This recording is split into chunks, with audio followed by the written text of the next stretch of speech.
Hi, I'm Susan Barth, and I am delighted to see you all tonight. I want to take you back in time, though, to November 16, 2009. And at that time, there was a special Yom Ayun that was entitled Entering Marriage Lovingly and Wisely. It was attended by 250 participants that included rabbis, rabbiniot, hatan, kala teachers, parents, grandparents, hatanim, kalot, and parents of children of marital age, and newlyweds and nearlyweds. And the subject matter was marriage education and prenuptial agreements. And there was an organization that co-hosted it, a Chesed organization, and very prominent rabbinical organizations. Does that sound a little familiar?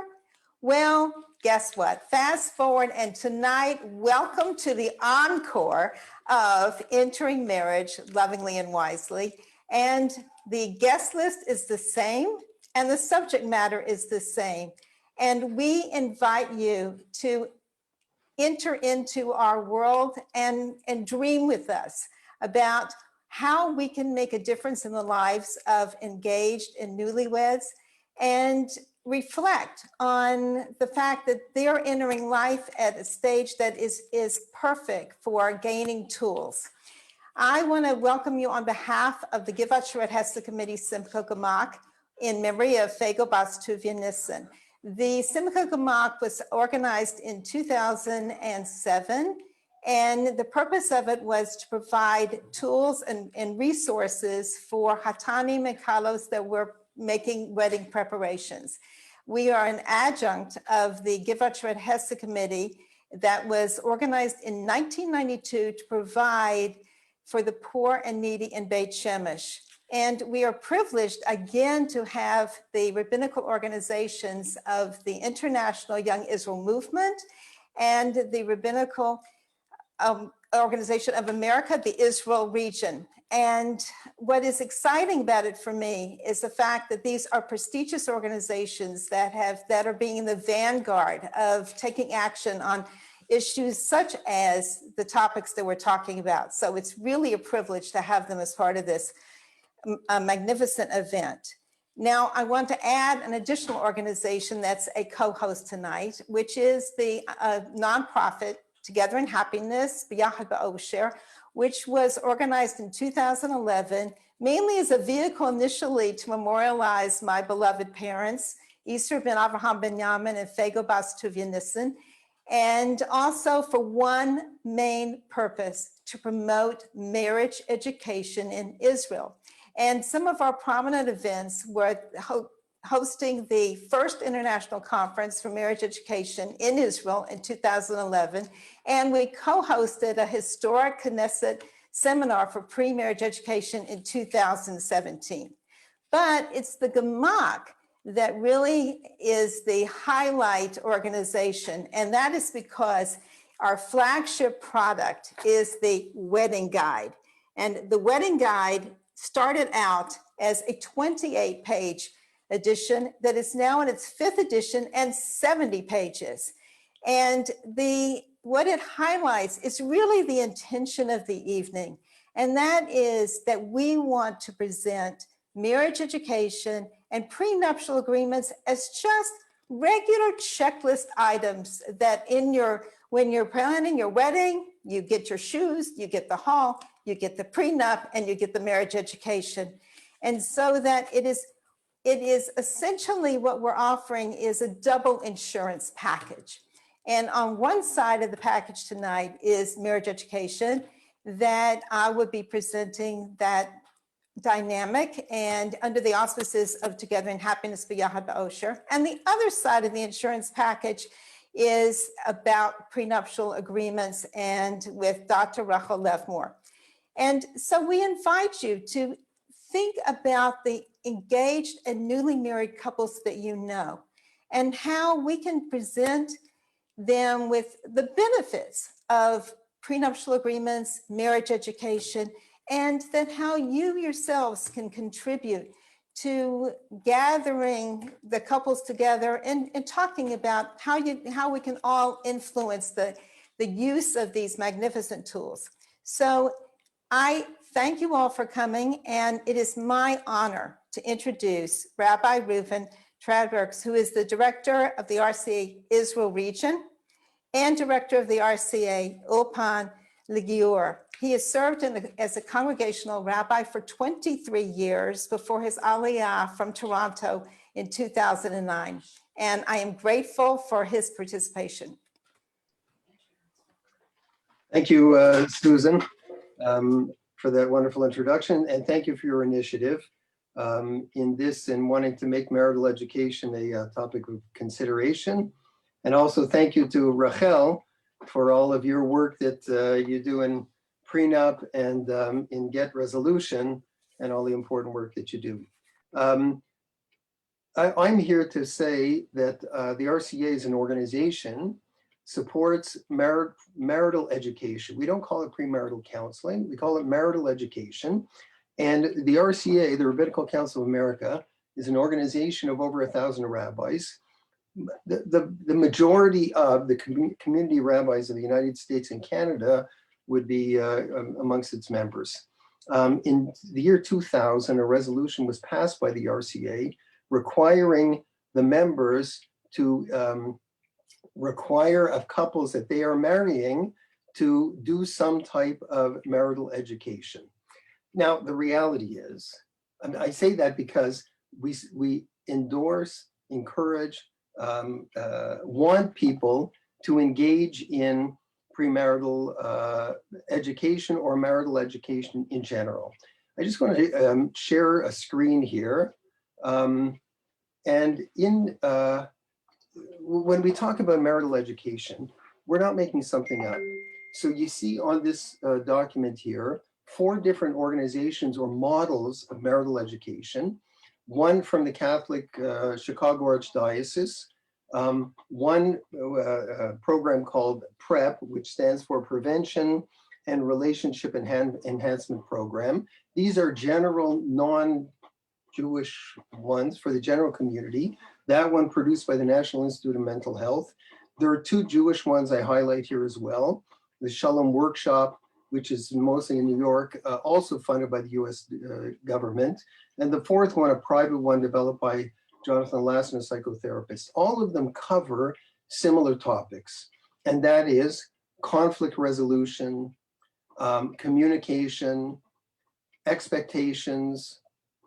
In the Jewish world, managing the in-laws is a big topic, and finances. They all cover similar topics in marital education. I myself, for example, the rabbis of the RCA, you can't say that everyone does the same thing. Everyone's doing different things. Some don't require any marital education at all for weddings they perform. The resolution is a non-binding resolution, and someone has, some people do it, and some people don't maintain that resolution.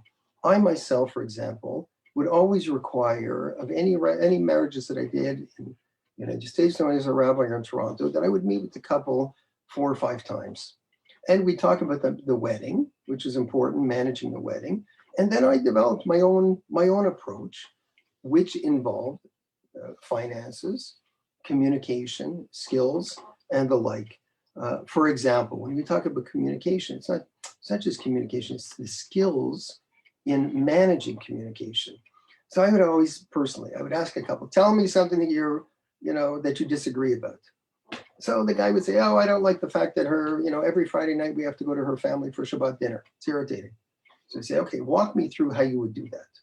So he would say, I don't like that you always make me go to Friday night dinner at your family, and you always making me put me in a difficult situation. So my suggestion to them would be to use what is done in mental health and is done in education as well, and that is to not say you, but to say I, and that is say it in a different way. When we go to your family on Friday night, I feel disappointed. I feel frustrated. I feel angry. I feel that I don't control what we do. I feel resentment. Okay, and that's just a technique. In marital education, every couple, there's different things that are done in different communities. Some of the Hasidic and yeshiva communities focus on the halacha, and they focus on the sexual issues that couples may not be familiar with. In the general community, it's different, but everyone benefits from talking about things that inevitably come up in every relationship.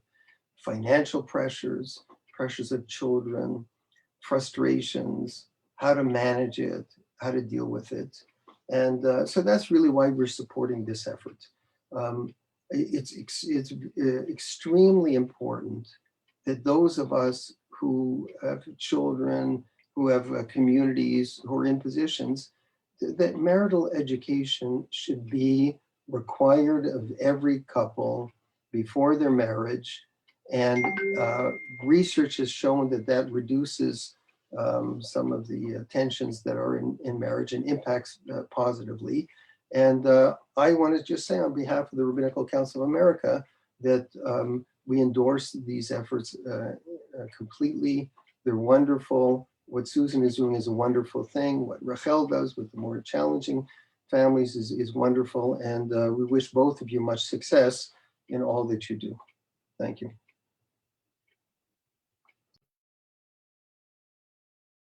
Thank you. It was wonderful. I also neglected to mention before that if you have questions at any point during the evening, please write them to the Q&A in the chat box. And so that we want to make sure that before this evening is out, that we have mentioned all the questions that are coming up. Now, I want to say that we have some tough news. We are losing the Jewish family. And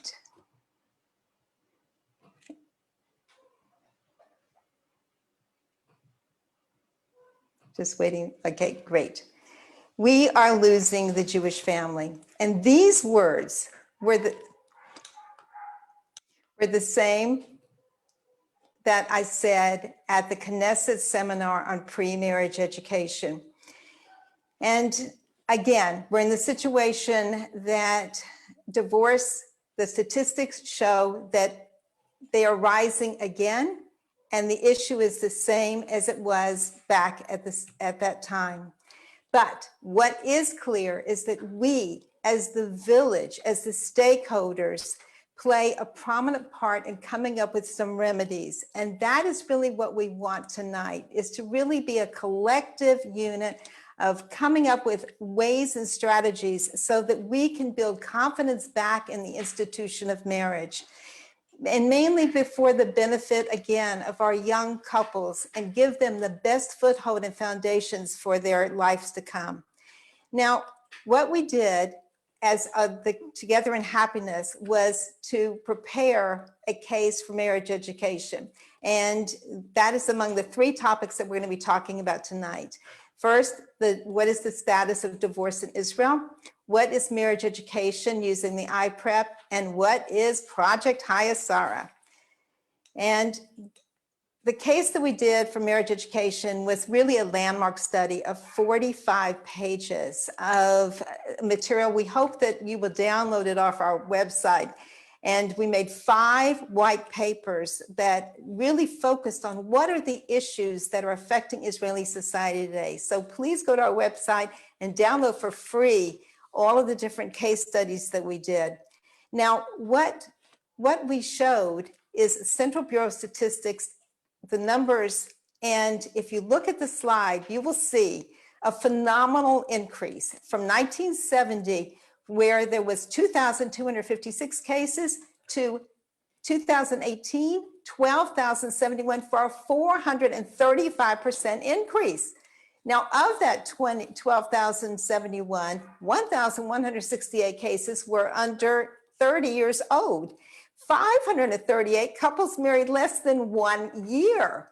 And couples 769 for couples married less than 2 years, while at the same time, the increase in the numbers, 28% for increase in unmarried cohabitating couples from 69,000 to 88,000.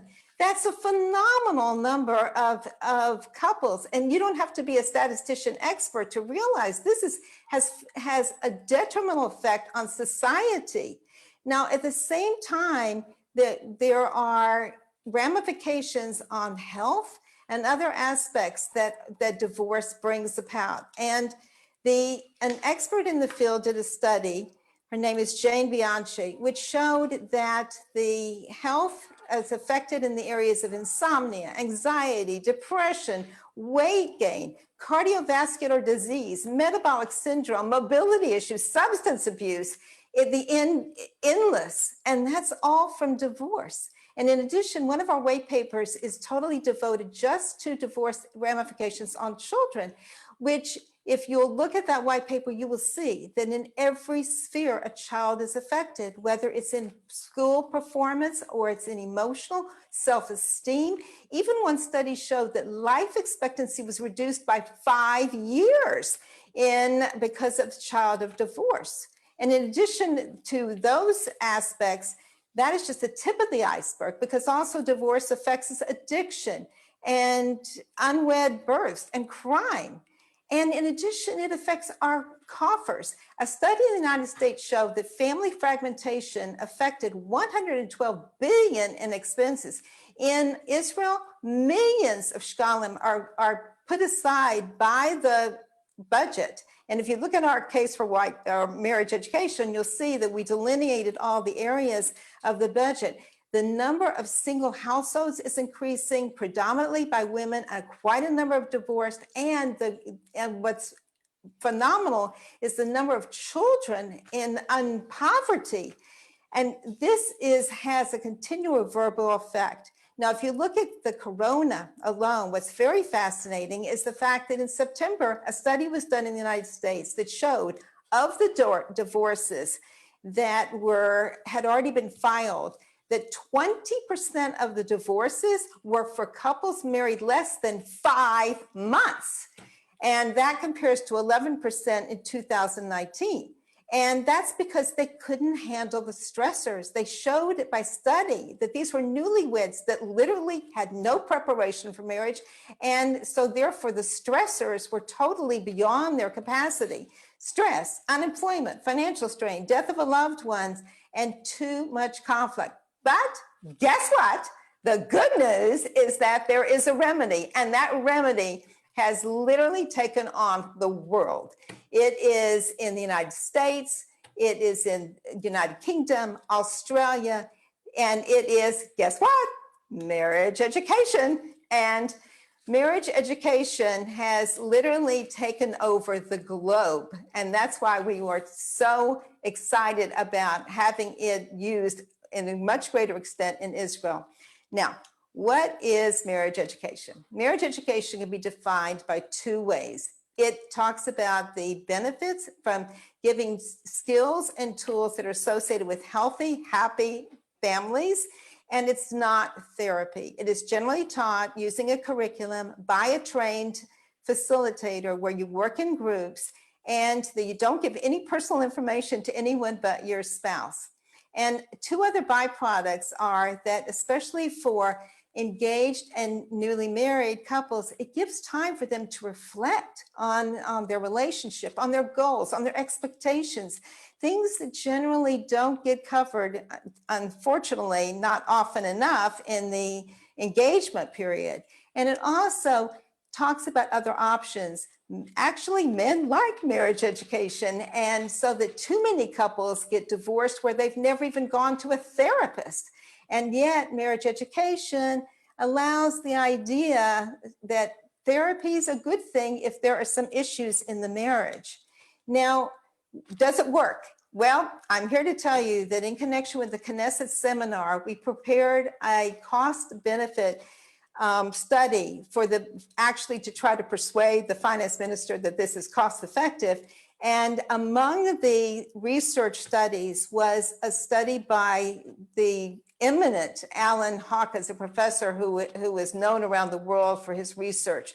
And he did a meta-analysis of 47 studies that showed that marriage education conclusively improves relationship quality, it improves communication skills, it improves the ability to handle resolve conflicts, and it affects the reduction in divorce. Another prominent study was done by Professor Howard Markman and his colleagues. And they did a study on 3,000 adults in 4 states that showed that there was higher levels of marital satisfaction, lower levels of destructive conflicts, higher levels of interpersonal commitment to spouses, 31% decrease in the odds of divorce. And the couples who invested in pre-marriage education are 3 times more likely to seek out marital counseling if there's serious problems. And that already gives a bonus. And what I really appreciated about the prior discussion was raising a particular PrEP program. Your presentation could not have been more right on point. We have, for those that don't know, Together in Happiness has been privileged to be the partner to bring PrEP to Israel. PrEP stands for Prevention Relationship Education Program. It was developed in the late 70s and 80s when there was a divorce epidemic in the United States by Professor Howard Markman and his colleagues at the University of Denver Center for Marital and Family Studies. It was started as a premarital preventive intervention for couples. The goals of iPrep are that it provides the tools and resources so that are connected to what are considered the 3 elements of healthy, happy families. And those are couples that know how to communicate well and handle conflict, couples who nurture the positives in their relationship, and couples who also are committed to each other, understanding that forgiveness and the ability to say, I'm sorry, is very much a part of the dynamics of healthy couples. Now, does it work? It's incredible. More research money has gone to PrEP than any other program in the globe. They are continually among the top. You name a program, PrEP comes up. And that is why they were subject to 42 published peer-reviewed studies showing clear evidence of the benefits to relationship quality, stability, and individual well-being, and 3 large studies and 21 stories. So 21 papers. It's phenomenal to demonstrate that it actually works. Now, what we hope that you will do is, we've been doing workshops for 10 years. And so that PrEP is certainly around the globe, it's well known. And our goal tonight is to introduce you to whet your appetite so that you will also want to be part of these workshops. Now, the premise that PrEP works on is the fact that all couples have conflict and disagreements over common issues. And it's not the fact that you have issues, it's the fact that the inability to handle negative emotions, that's what drives to divorce. And so that once you recognize that, then you know that the entire curriculum is built around that concept. But what they realize, the researchers, is that the positive of adding fun, support, commitment is what really makes for the difference in a relationship. And so that to give an example, we did a webinar, our first webinar back in September on iPrep. iPrep is the Israeli version. And again, we encourage all the couples to actually use it extensively, but not professionally, because it is licensed and it is copyrighted. But just to give you a quick flavor is the fact that it focuses on safety and 3 keys. Make it safe to connect, decide and don't slide, and do your part. Mainly you do your part so that you don't think the partner's going to change. And also it talks about risk factors in the relationship. We go into a lot of this in the curriculum. And those risk factors, the biggest one of is the danger signs. And the danger signs are dangerous. And they include escalation, invalidation, negative interpretations, and withdrawal. And Now, there is an online version that we also have actually, as a result of Corona, we were able to take advantage of the online version of ePrep. And it is, there's a slide coming up, gives more specificity, but the idea being that it's for a couple. A couple can do it at their own home and their own pace, as opposed to generally the iPrep is in workshop format. So we wanted to give alternatives. Also, just one quick thing is that we added an inventory called Relate, which provides an extensive questionnaire for couples also, because we wanted to provide really a full gamut of marriage education resources that are available. And so now I welcome you to the reason for tonight, which is Project Haya Sarah, named for our matriarch and patriarch. Why? Because they loved all Jews. And so my goal tonight for this meeting is to get you excited about wanting to be part of Project Haya Sarah, and that it's mission possible, meaning that if we all get together, we all work together, we can promote marriage education initiatives, we can galvanize grassroots movement and reduce divorce by 10% by 2024. This is achievable. Now, my goal is to tell you, also convince you that there are 6 channels of participation that we are recommending for you all to partake of, at least one. And at the survey tonight at the end for you to indicate which one of these 6 that you want to be part of, okay? And note the numbers as we go, okay? The first one is to contact 5 rabbis, Masada Kedushin, and to encourage them to make sure that the couples that they officiate have a pre-marriage course, or at least after that, a newlywed course. Okay, option number 1. Option number 2 is that we want to have an alliance for marriage education so that we have marriage education in every single Bate Knesset, and so that's also option 2 for you to participate in. Number 3, to encourage Hatan and Kala instructors to incorporate marriage education into their classes. Usually they don't. And so that we want to make sure that that's also part of the curriculum for such an important object.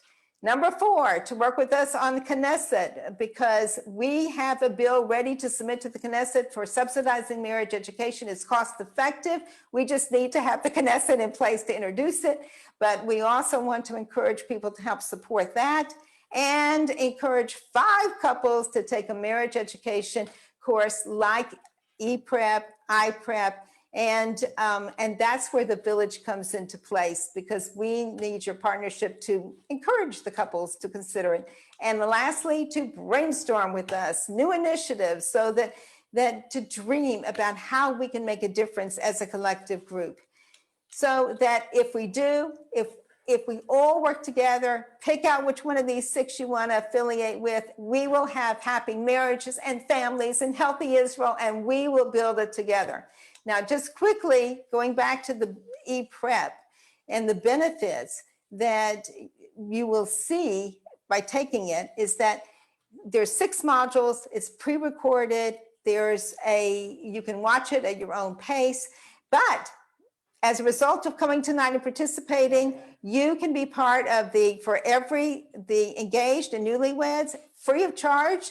They can participate in the ePrep and get the benefit of coaching also. Now, on that basis, I am going to, this is also iPrep, which is our normal program, 6 hours, maximum of 12 couples, and our curriculum includes preventing destructive conflict and positive connections and communication and setting expectations. And generally there's 4 to 6 couples and 2 workshops. The cost is very flexible because it's generally subsidized.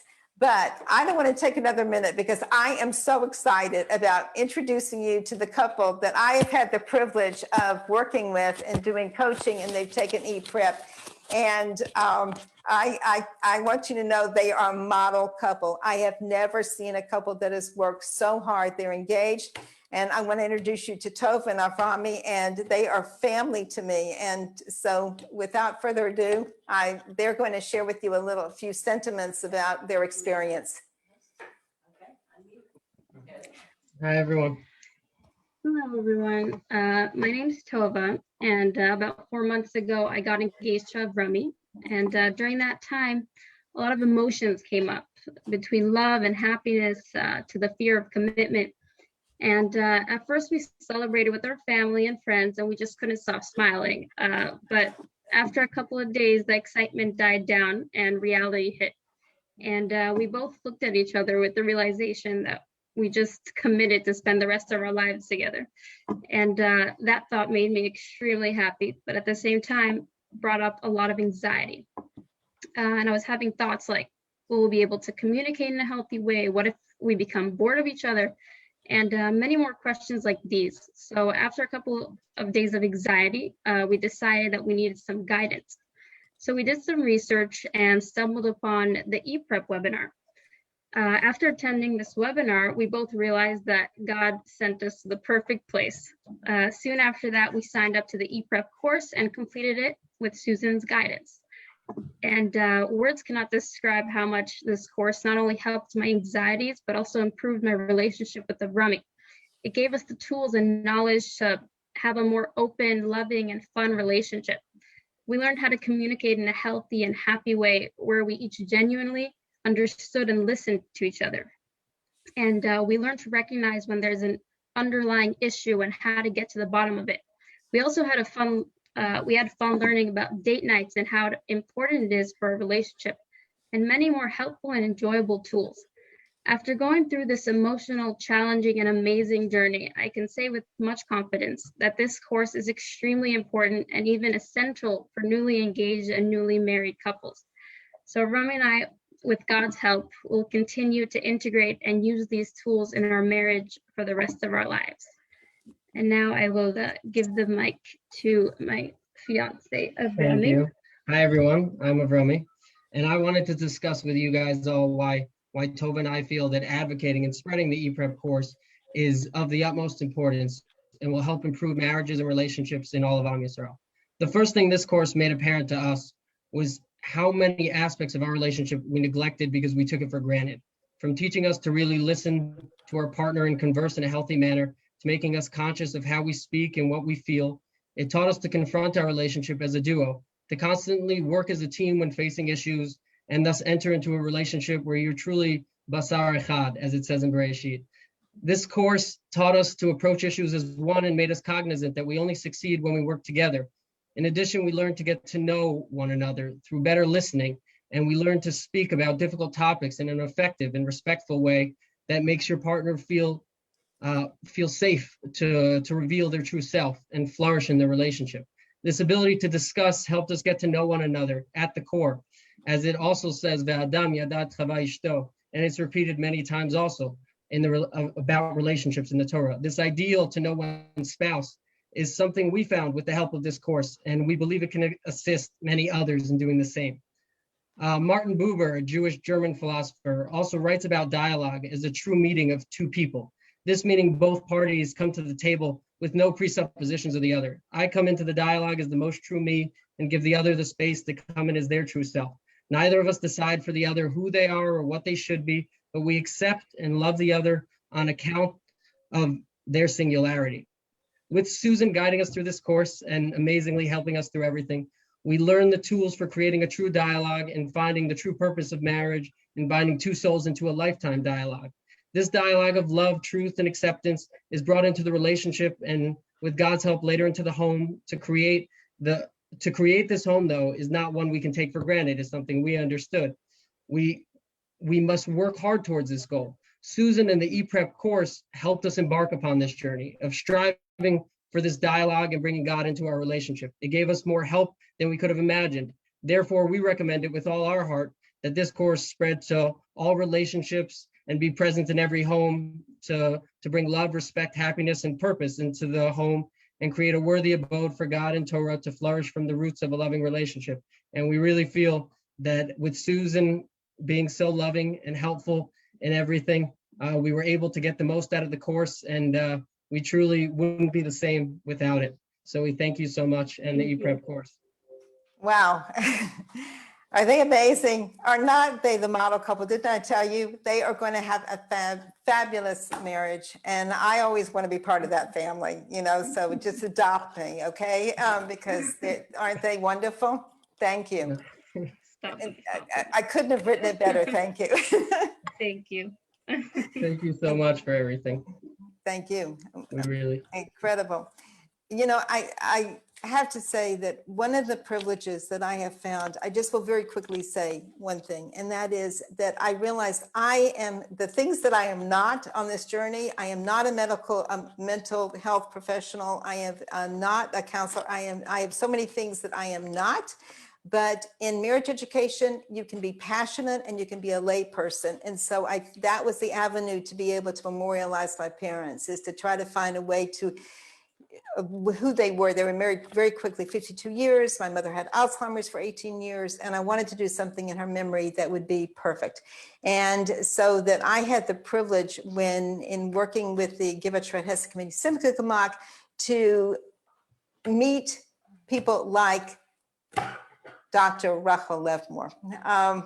And that was one of the first things. One of the very, very first guides that we did, it was very clear to me, a wedding is 6 hours. And if you don't have the right tools, then you're missing the boat. And so that was our introduction to each other.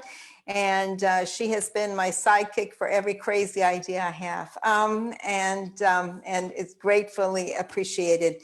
Dr. Levmore is a rabbinical court advocate with the Aguna and Get Refusal Prevention Project of the International Young Israel Movement in Israel.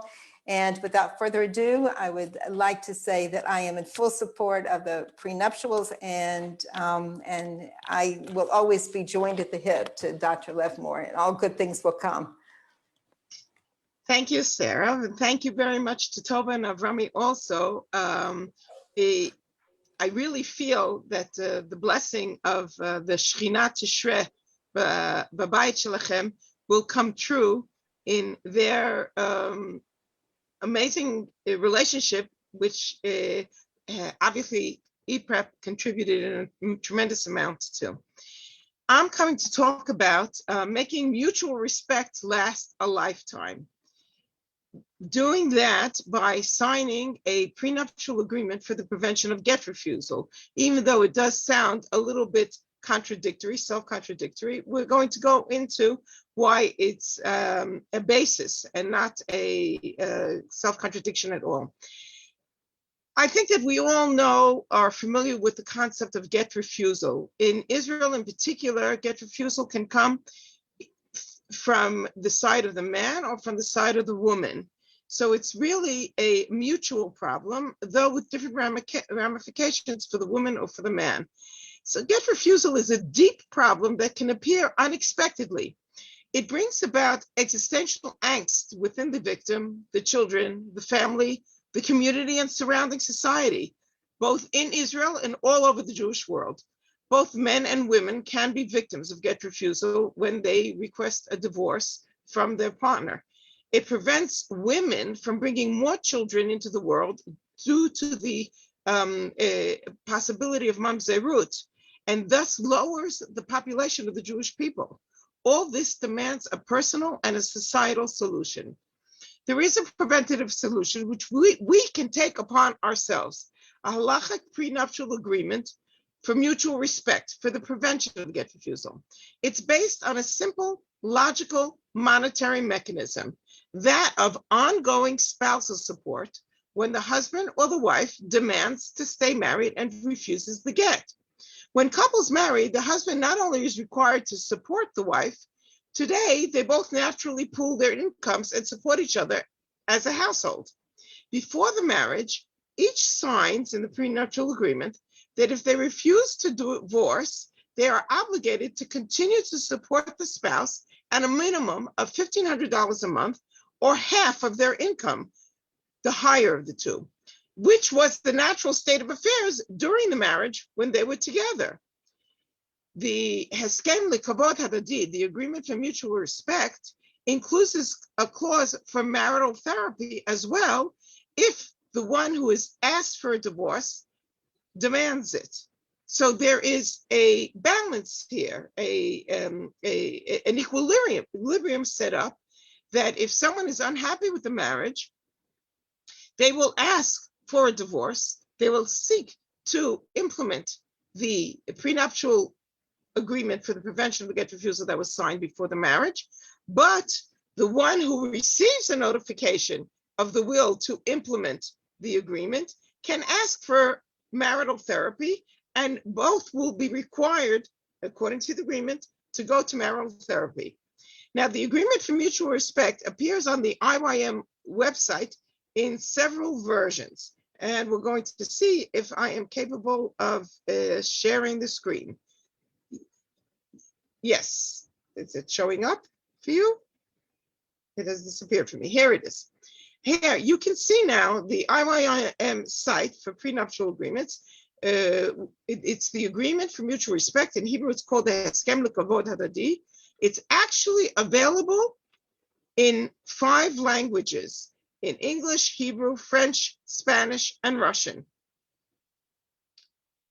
There are different versions of the Heskem Lekavod Hadadi, and including a shortened version.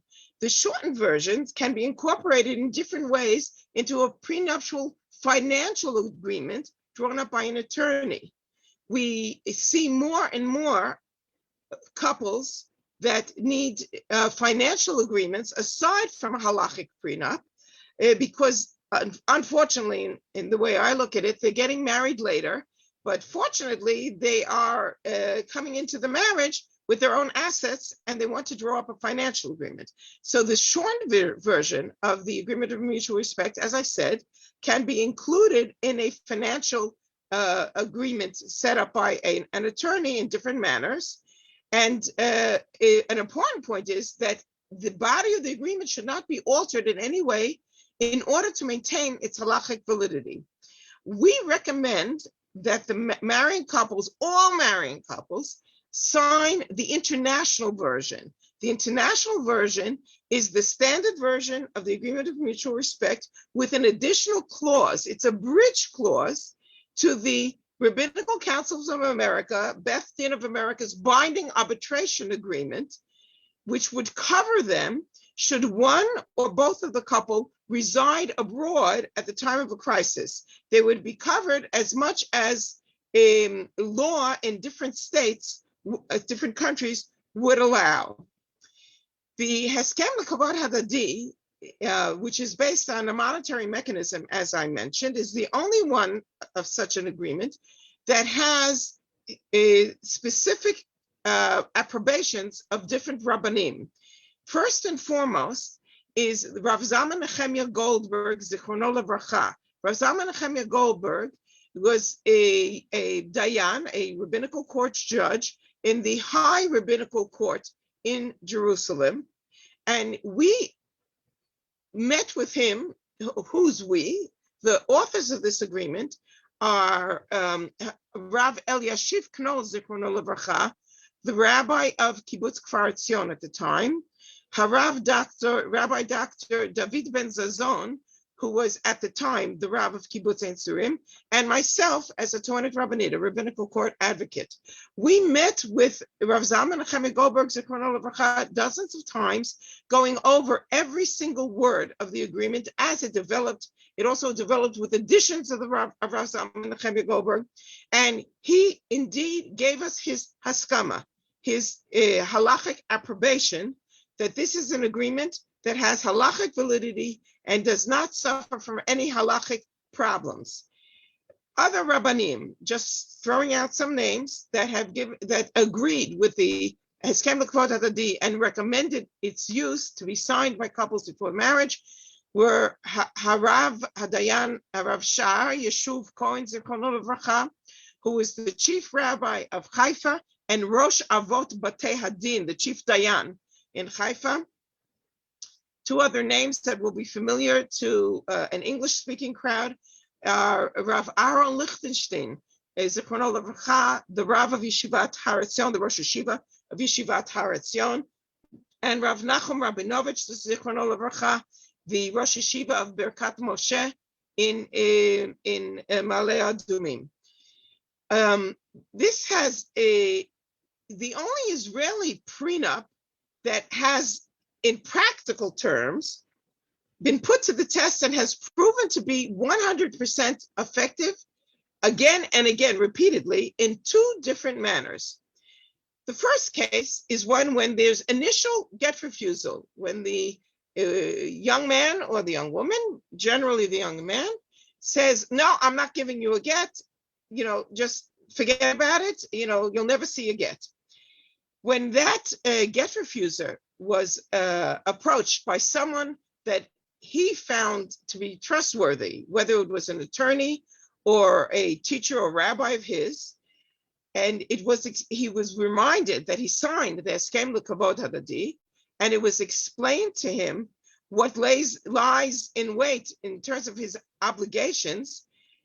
In every case, immediately, he entered into negotiation of a divorce agreement very quickly, and a get was arranged within weeks. The prime example is I live in Efrat, and in Efrat alone, the Eskem L'Kavod Hadadi has saved the lives of 3 young women and 1 young man. This is the only case I know of where a man was a victim of get refusal who had signed the Eskem L'Kavod Hadadi, and his wife, after being brought to the Beit Din, and the Beit Din told her to give a get, they went home and she said, I'm leaving the country, I'm leaving for North America. And in a typical Israeli fashion, she said, you can look for me in 10 years, maybe, if I come back. He went to the local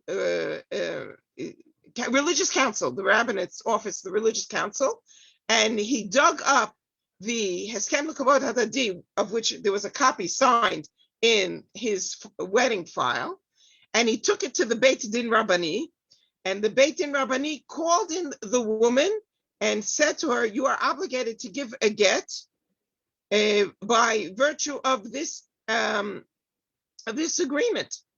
And she gave the get on the spot. The second type of tests that this particular agreement was put to several times, as mentioned, not only from my personal knowledge, but also as mentioned by then the director of the Israeli Rabbinical Courts, Rav Eli Ben Dahan. He said several times in public in 2008 that there have been a significant number of cases where the Heskem L'Kavod Hadadi brought a man to agree to a get, and the Beit Din Rabbani was notified that his will to give the get was based on having signed the Eskem L'Kavod Hadadi. In every case, the Beit Din arranged a get on the spot. There was no challenge brought up by the Beit Din to the Heskem L'Kavod Hadadi. Rather, very quietly, they recognized it as a halachic tool to bring the man to have the will to give a get. There was no mention of any of the problems that naysayers bring up in a theoretical, hypothetical manner. And as I said, a get was arranged. So here are some tools for the presentation of the concept of signing a Heskem L'Kavod Hadadi, or a prenuptial agreement for the prevention of a get refusal, of presenting it to a couple at the height of romance. There are several different approaches. Let's go through them. You can embark upon the ideological approach. The person presenting it to the couple, assuming that the couple never heard of such a thing even, the parent, the rabbi, the friend, whoever presents it to them, can point out to the couple their social responsibility. They explain the problem of get refusal, which I did not do in depth in this presentation, based on the assumption that the participants are well aware of what the problem of get refusal is. So the parent or the friend or the rabbi explains what the problem of get refusal is, what it brings about. It says to the couple, you have a once-in-a-lifetime opportunity to do tikkun olam in Jewish society on the basis of Kol Yisrael Arevim Zelazeh. Not only if you sign it, you can serve as an example to your friends. One friend brings another. If you sign it, your cousin will sign it. Then his next door neighbor will sign it. And then his study partner will sign it. And then her friend will sign it, etc. The point is to make this the halachic prenup socially acceptable, that instead of a couple having to explain why they signed a prenuptial agreement for the prevention of get refusal, it's the couple who doesn't sign would have to explain to their friends why they didn't sign. So that's the ideological approach. A second approach is an emotional approach, the romantic approach. At the height of romance, if you were to ask both parts of the couple, do you love your fiancé? They would say, of course we love your fiancé. And what you're doing by signing, by signing the prenuptial agreement, each one is stating in action, I love you so much that I will protect you from all harm, any harm that may befall you during our lives. I am going to protect you even from myself. Personally, I cannot think of anything more romantic. Another approach is a personal insurance approach. You state, I have no, havamina. It doesn't occur to me that either one of you, that you'll get divorced at all, or that either one of you would actually refuse to give a get to their spouse. But it's a form of taking out insurance. And if you're talking to a young man in particular, you can give the following mashal, the parable, and say, look, if you were to go out and buy a new car, now I personally don't know anything about cars. I was told to say, if you buy a new Ferrari, a nice shiny Ferrari, a black one, and you bought a new car and you took it home and there's 0 mileage on it, what do you want to do with it? You want to take it out for a spin and go show it to all your friends, to the chevra. So good. So you take the keys and you sit down in the car and you stick the key in the ignition. And what's the first thing you do? You go like this. What does that mean, you go like this? You buckle your seatbelt. Now, that doesn't seem to be rational. That seems to be contradictory. Because if you're buckling your seatbelt, you're expecting that you're going to be in an accident. But that's not really the case.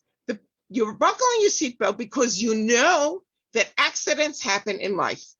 And it's not necessarily in your control. You can be in a car accident, and it's totally not your fault and totally unexpected.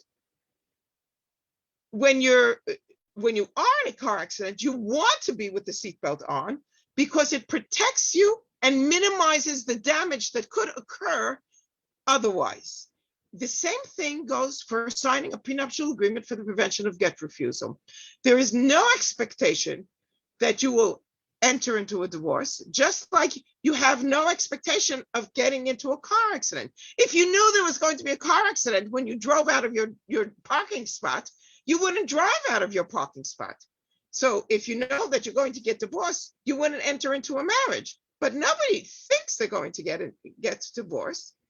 And you sign the prenuptial agreement in order to minimize the trauma, to minimize the accompanying damage that can occur during a divorce, called get refusal.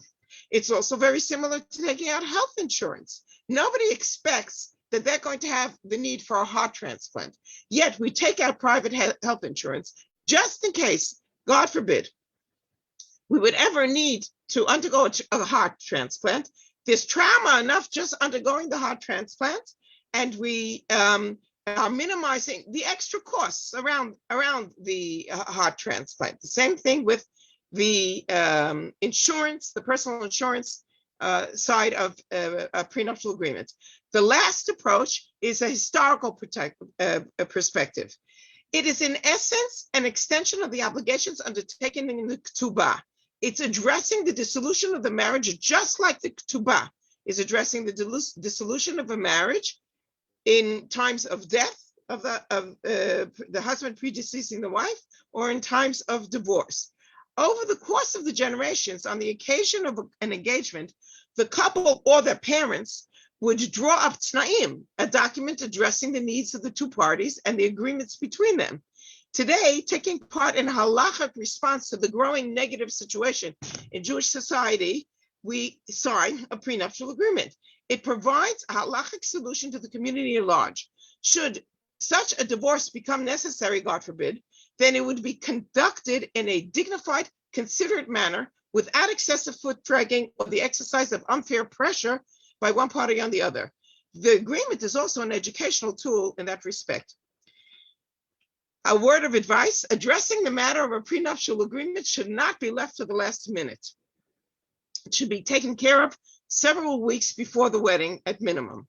By signing a halachic prenuptial agreement, the couple may set out together with confidence on the path of happiness, founded on mutual trust.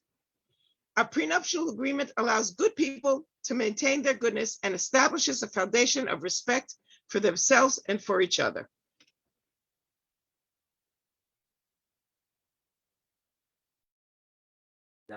Okay, now you know why I cherish working with Dr. Lefmore. You have seen the two tools, and now we're going to be going into the question. If somebody has some questions that they want to type into the Zoom, then please do. And we're actually going to alternate, have a question for the ones that are submitted before, a question for one and one. And so that we now, and Elisheva is going to be our hostess. And I have to say, it has been such a privilege working with Elisheva and with every one of this team. That was reason enough to have this event. Well, thank you so much, Susan and Rachel and Ruben. We really enjoyed working with you. I'm Elisheva. I'm the Director of Programs for the International Young Israel Movement.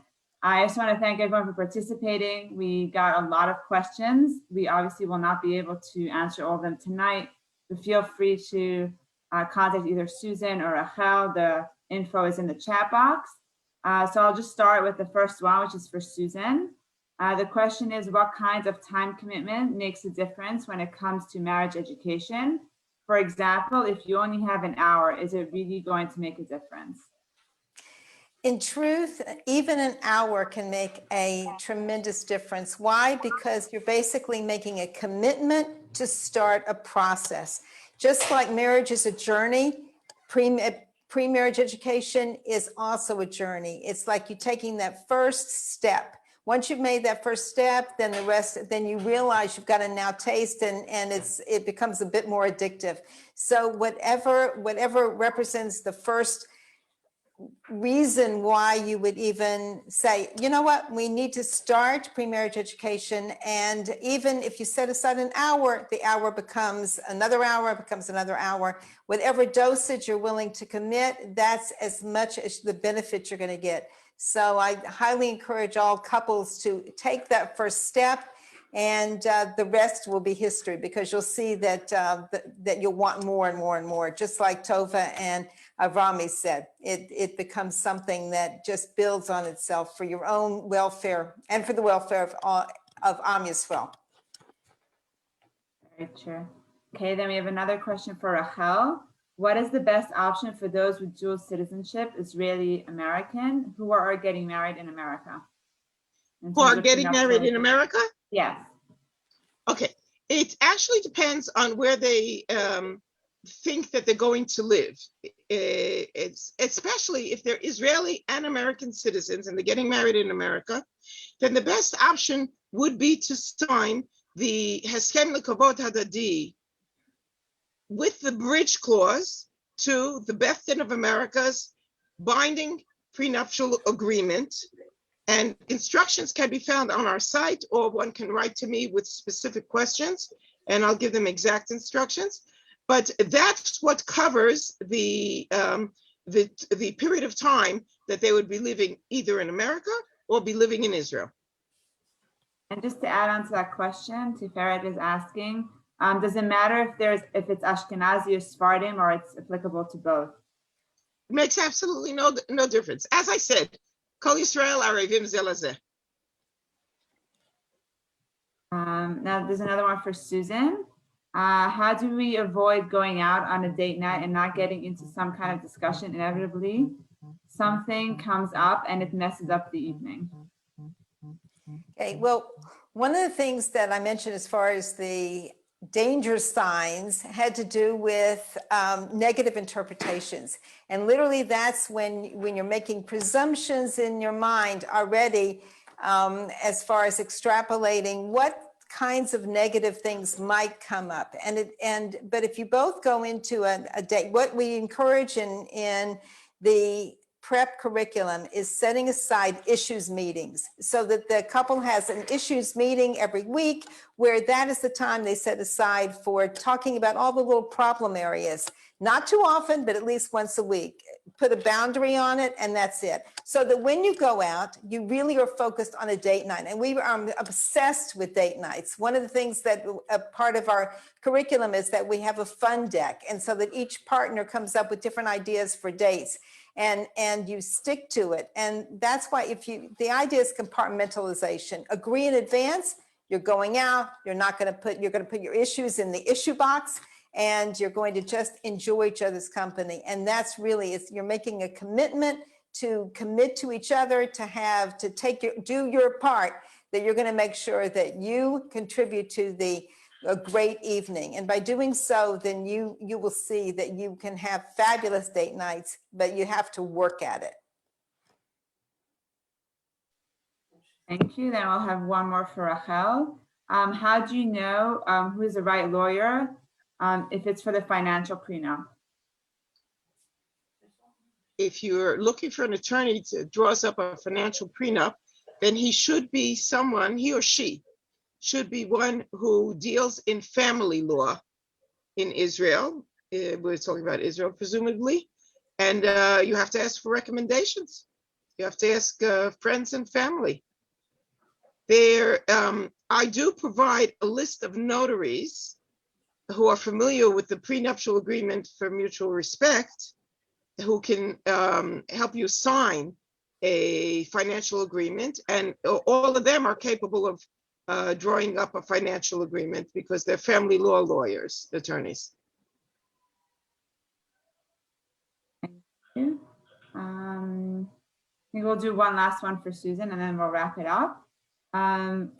So for Susan, you showed the danger signs in your presentation, including escalation. Are there tools to make negative interpretations? Yes, there are. One of the advantages of the prep curriculum and the research of 40 years is that they've covered just about every extenuating circumstance. And so that in the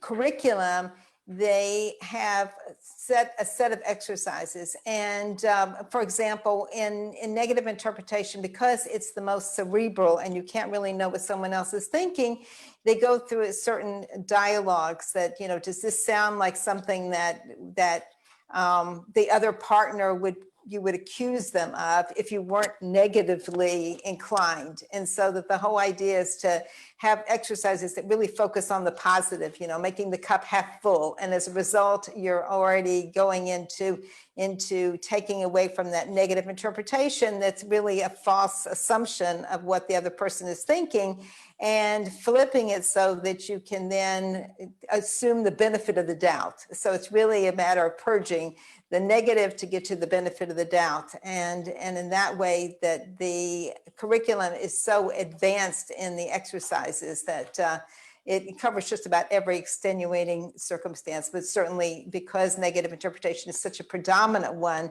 then it's something they have researched a great deal. I think for now we should wrap up the questions.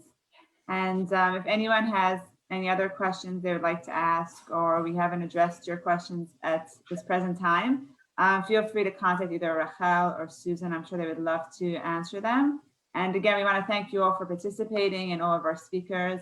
And we look forward to seeing you at our other events. So thank you.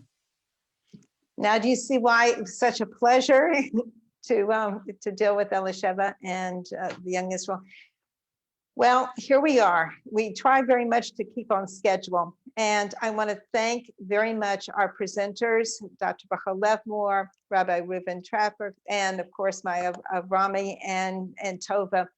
And in truth, now you are our ambassadors. We now turn to you. One of the dreams that I had was literally creating the village. And I kept saying, who's part of the village? The village meaning of those who are stakeholders in the journey of marriage education and prenuptial agreements. And so that we could have, in our original program, we literally addressed each one, the rabbi, this one, that each role that you could play.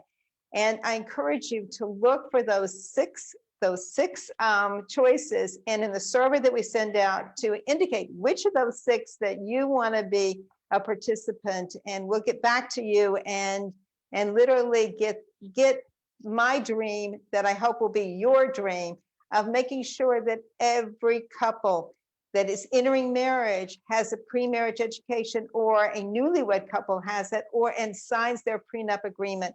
Again, that is the time that to work with couples is literally when they're motivated, but they may not know that they need these instruments. And so it's really the village that can play a part to encourage the couples to make sure that they take advantage of the tools.